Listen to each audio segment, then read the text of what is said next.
Hello viewers, welcome to my channel Tollywood story explainer. তোমাদের সবাইকে অনেক অনেক মানে অনুরোধ রইল যে তোমরা প্রতিজ্ঞা সিরিয়ালের ধারাবাহিকটি বেশি বেশি করে দেখো। তো গল্পের শুরুতেই যেটা দেখা যাচ্ছে যে অভিমন্যু পৌঁছে গেছে ওর অফিসে, আর গিয়ে দেখছে কী ব্যাপার, অফিসটা এরকমভাবে সাজানো গোছানো কেন, মানে সাজানো গোছানো বলতে এইভাবে ডেকোরেট করা হয়েছে কেন। তো ওর সঙ্গে ওর যে কলিগ আছে তাকে ডাকছে, সে তো বিরক্ত হয়ে এক জায়গায় বসে আছে। সে এসছে, বলে কি ব্যাপার বলতো, বলে কি আবার, যার আন্ডারে আমরা কাজ করছি তো সেই অর্ডার দিয়েছে। বলে কি কি বলছিস এসব, বলে হ্যাঁ তার মেয়ে, ওই দেখ ওই দেখ। তো দেখা যাচ্ছে 1 2 3 ওই গানটাতে মাধুরী দীক্ষিত যেরকম সেজেছিল ঠিক সেরকমই সাজ সেজে আরেকজন চলে এসছে নাচতে। আর কেউ নয়, ঝুমকি। সে নাচ শুরু করে দিয়েছে। অভিমন্যু যথারীতি রেগে যাচ্ছে। বেশ কিছুক্ষণ ধরে আবার অফিসের কিছু স্টাফকেও নিয়ে নিয়েছে, তারাও নাচ করতে শুরু করে দিয়েছে, গার্ড টার্ড সব আছে। তো অভিমন্যু খুব বিরক্ত হচ্ছে, এবার এমন ধমক দেয়, অনেক হয়েছে, বন্ধ করে সব, কী হচ্ছে এটা, কী এসব, আমি অফিসে এসেছি, এটা কাজের জায়গা, আমি সকালবেলা হলে আমার স্ত্রীর কাছে ফিরে যাব। এই বলে অভিমন্যু ওখান থেকে কিন্তু অন্যখানে চলে যায়। তো মেয়েটা তো রেগে যায়, ঠিক আছে এইভাবে হলো না তো, ঠিক আছে এবারও আরও আরও আরও ফোন দিয়ে আটবে আর কি। এবার সকাল হয়েছে, অভিমন্যু বাড়ি ফিরে এসেছে, দরজা নক করছে, কোনো আওয়াজ পাচ্ছে না, ছুটি ছুটি করে ডাকছে। আরেকবার নক করতে দেখছে দরজাটা খুলে যায়, বলছে কি ব্যাপার, দরজা খোলা রেখেছে কেন, কতবার বলেছি দরজাটা ভেতর থেকে নক করে রাখতে, কথা শোনে না। ডেকে পাচ্ছে না। এবার ভেতরে অনেকক্ষণ ধরে খোঁজার পর দেখছে বাথরুম থেকে বেরিয়ে আসছে, মানে চুল টুলগুলো মুছছে। তো অভিমন্যু তো এক নাগারে তাকিয়ে আছে ছুটির দিকে।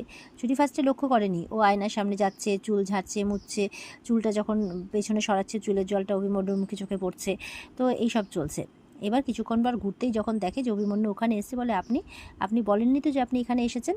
বলছে যে আপনি এভাবে ঘরে ঢুকে আসলেন যে, বলে কতবার নক করেছি, তোমার কোনো আইডিয়া আছে, বলে তা বলে আপনি ঘরে ঢুকে আসবেন। তখন চলে আসে অভিমন্যুর মা শতরূপা, বলছে কি ব্যাপার আপনি করে কথা বলছো, বলে আপনি, না তো না তো, তুমি বললাম, বলে না আমি স্পষ্ট শুনলাম। তো অভিমন্যু বলছে না না মা, কোনো কোনো সময় ভুল হয়ে যায়, বাদ দাও, বলো তুমি কেন এসেছিলে। বলে না মানে কালকের দিনটা ভালো ভালোই কেটেছে, কোনো ভুল ত্রুটি হয়নি, তাই কেউ কিছু বলার সুযোগ পায়নি। তো আজকে তো বউ ভাত, তো আজকে তো বাড়ির যা অবস্থা, মানে বাড়ির লোক তো কোনো অনুষ্ঠান করবে বলে মনে হয় না। তো মেয়ে বলছে যে যাক বাবা বাঁচলাম, বিয়েই সত্যি না তো তার আবার অনুষ্ঠান কি। তো বলছে না না ঠিক আছে কোনো ব্যাপার না। ছুটি বলছে, বলে না তবুও ছোট করে একটা নিয়ম রক্ষাতে তো করতেই হবে, তো ভাত কাপড়ের অনুষ্ঠানটাও করতে হবে, তা তুমি কি কি রান্না করতে পারো শুনি, কিছু পারো।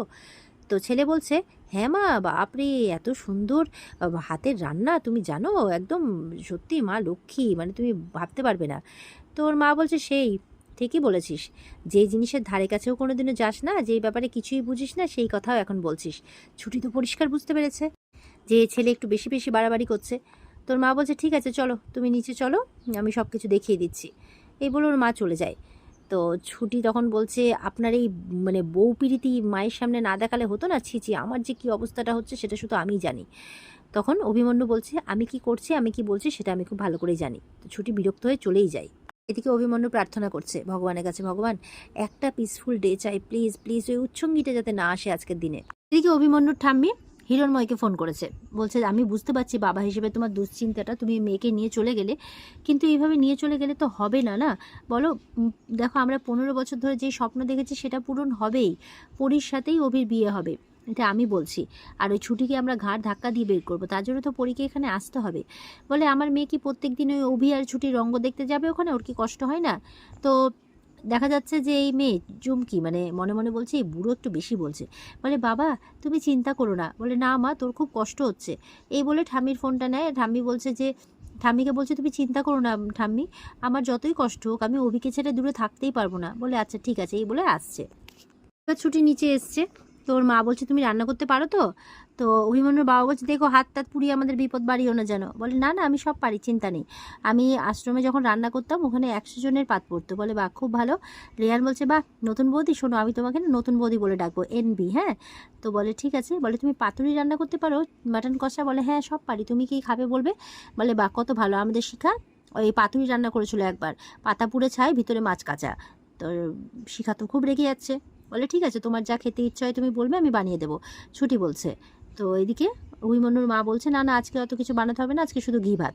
তখনই চলে আসে ঠাম্মি, এসে বলছে খবরদার, আমি কোনো বাড়িতে অনাথ সৃষ্টিকাণ্ড চাই না, মানে রান্নাঘরে ঢুকতে দেবে না, ওই যুক্তি বুদ্ধিতে এসছে, রান্নাঘরে ঢুকবে না তো বউ ভাত কী করে হবে, ওইটাই প্ল্যানিং।